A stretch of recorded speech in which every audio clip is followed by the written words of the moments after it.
Cyber Communication kelas D. Dan perkenalkan, nama saya Anindya Destin. Saya Frederica Calinda. Saya Rilo Bintang. Saya Syifa Nina.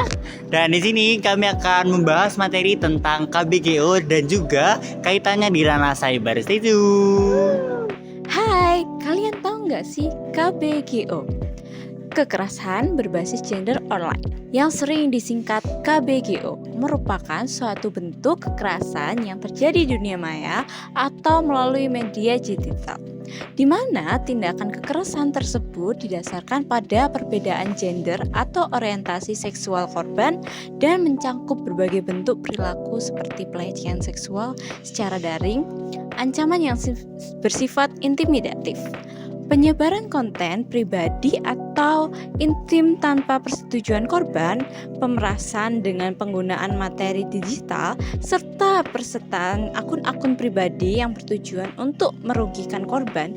Yang secara keseluruhan tindakan ini tidak hanya menimbulkan dampak psikologi yang mendalam seperti trauma, stres, dan rasa takut yang berkelanjutan, tetapi juga dapat merusak reputasi sosial dan kehidupan pribadi korban dalam jangka panjang. Sehingga KBGO menjadi masalah serius yang membutuhkan perhatian dan penanganan khusus dari berbagai pihak. Mengapa KBGO itu bisa terjadi? Penyebab utama terjadi KBGO sangat kompleks dan juga multidimensional, yang dimana salah satu faktor utamanya adalah semakin maraknya akses internet dan juga penggunaan teknologi digital oleh masyarakat yang tanpa diimbangi dengan pemahaman keamanan cyber dan juga etika dalam berinternet. Selain itu, regulasi hukum yang mengatur perlindungan terhadap korban kekerasan berbasis gender di dunia maya masih belum sepenuhnya kuat dan juga efektif, sehingga pelaku merasa memiliki celah untuk melakukan tindakan kekerasan secara anonim dan tanpa takut untuk konsekuensi hukum. Ditambah lagi dengan adanya budaya patriarki dan stereotip gender yang masih melekat kuat dalam masyarakat, yang seringkali menganggap rendah perempuan dan juga kelompok tertentu sehingga memperkuat perilaku kekerasan tersebut. Sementara itu, para korban sendiri seringkali mengalami hambatan psikologi seperti malu, rasa takut, dan juga stigma sosial yang membuat mereka enggan untuk melapor.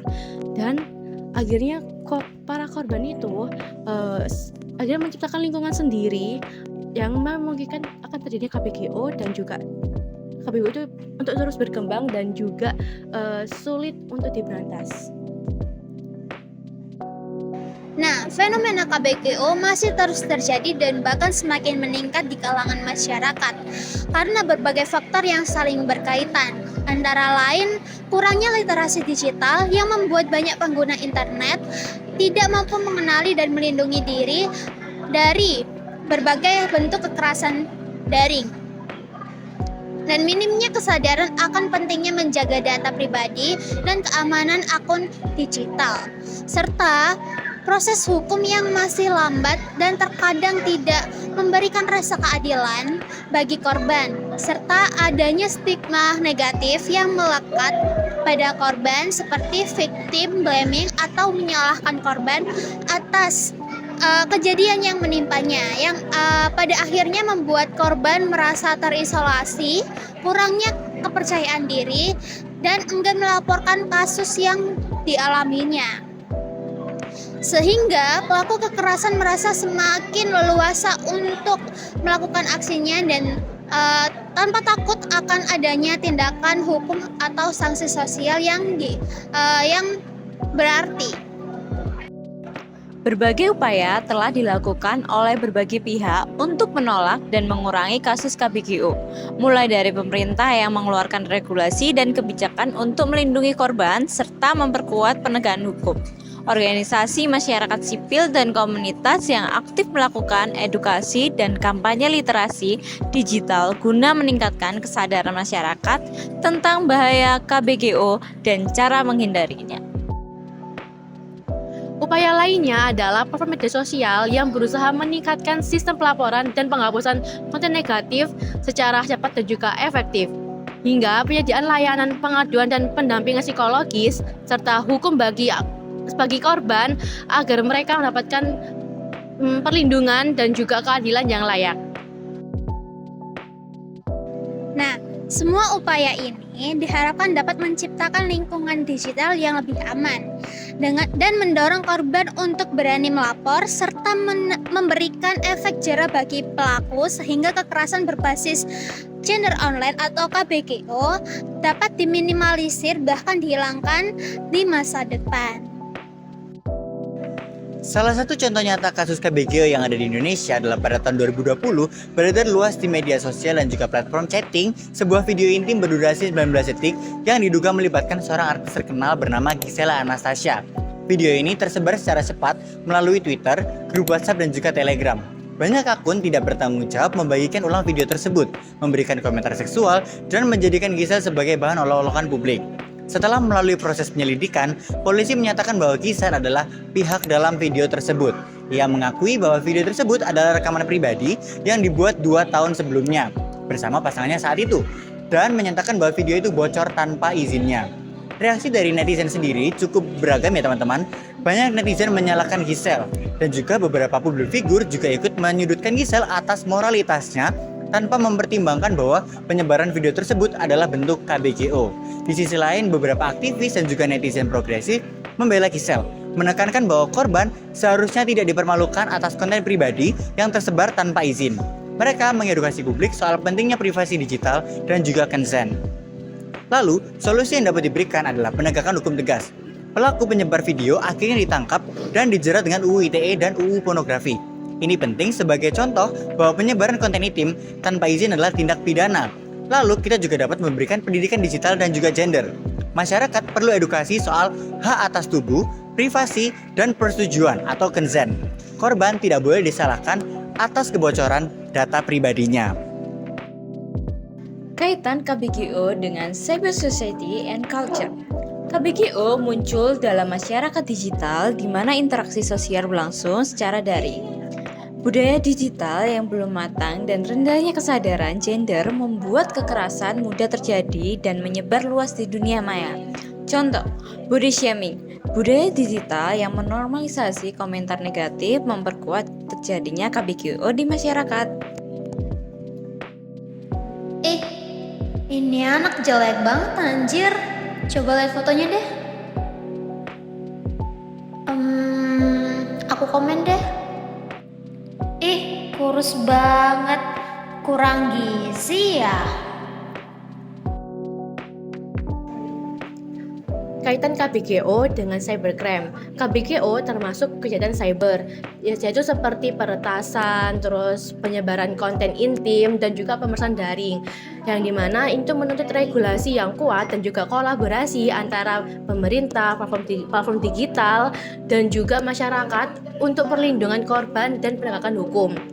Contoh dari cybercrime itu adalah revenge porn, yang dimana kasus ini itu termasuk pelanggaran privasi dan di Indonesia itu bisa terjerat dengan UU ITE pada pasal 27 ayat 1 tentang distribusi konten pelanggaran kesusilaan. Nah, selanjutnya kaitan KBGO dengan cyber etiquette. Kurangnya etika berinternet seperti menghormati privasi dan menghindari ujaran kebencian itu mendorong terjadinya adanya KBGO. Banyak pengguna tidak memahami norma sopan santun digital sehingga pelecehan dan intimidasi daring telah menjadi umum. Contohnya, mengirim pesan atau gambar tidak senonoh. Hal ini merupakan pelanggaran berat terhadap etika komunikasi digital. Komunikasi seharusnya dilakukan dengan izin dan saling menghargai.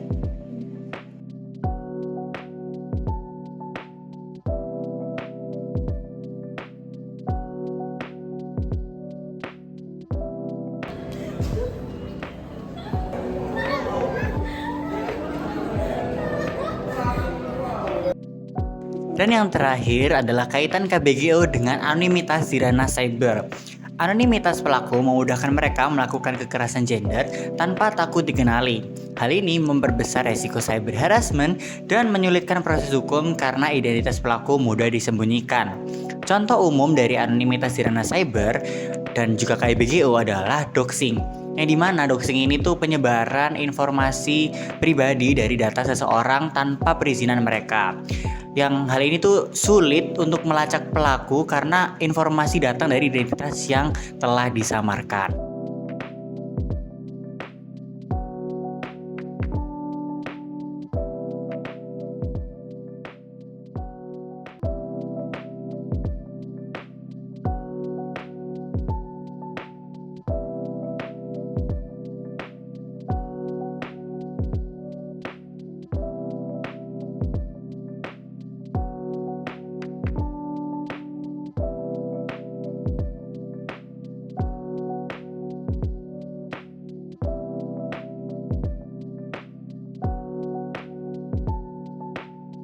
Selanjutnya, kesimpulan dan solusi yang dapat kami berikan. Kekerasan berbasis gender online di Indonesia terus mengalami peningkatan. Namun, perlindungan hukum terhadap korban masih belum memadai. Regulasi yang ada seperti UU ITE belum secara khusus mengakomodasi kasus KBBO, sehingga perlindungan terhadap korban belum optimal. Oleh karena itu, pengesahan Undang-Undang Tindak Pidana Kekerasan Seksual yang mengakui KBGO sebagai bagian dari kekerasan seksual berbasis elektronik sangat diperlukan. Selain penguatan regulasi, peningkatan kapasitas aparat penegak hukum juga menjadi kunci penting. Aparat perlu dibekali pemahaman berperspektif gender agar penanganan kasus tidak menimbulkan reviktimisasi terhadap korban. Pendampingan hukum dan psikologis bagi korban juga harus diperkuat agar mereka mendapatkan perlindungan dan dukungan yang memadai selama proses hukum berlangsung. Korban KBGO dianjurkan untuk melakukan dokumentasi dan melaporkan insiden kepada pihak berwenang serta memanfaatkan layanan pendampingan yang tersedia. Pendekatan non-litigasi seperti mediasi dapat menjadi alternatif jika pelaku diketahui. Sementara itu, penguatan keamanan digital penting untuk melindungi korban dan ancaman berkelanjutan di dunia maya. Upaya pencegahan KBGO harus dilakukan melalui edukasi literasi digital dan kampanye kesadaran masyarakat agar budaya digital yang aman dan bertanggung jawab terbentuk. Dengan sinergi antara regulasi, penegakan hukum, pendampingan korban dan juga edukasi, penanganan KBGO di Indonesia dapat berjalan lebih efektif dan memberikan perlindungan yang layak bagi korban. Itu tadi materi yang dapat kami sampaikan mengenai KBGO di ranah cyber. Semoga materi ini dapat bermanfaat bagi kita semua. Terima kasih.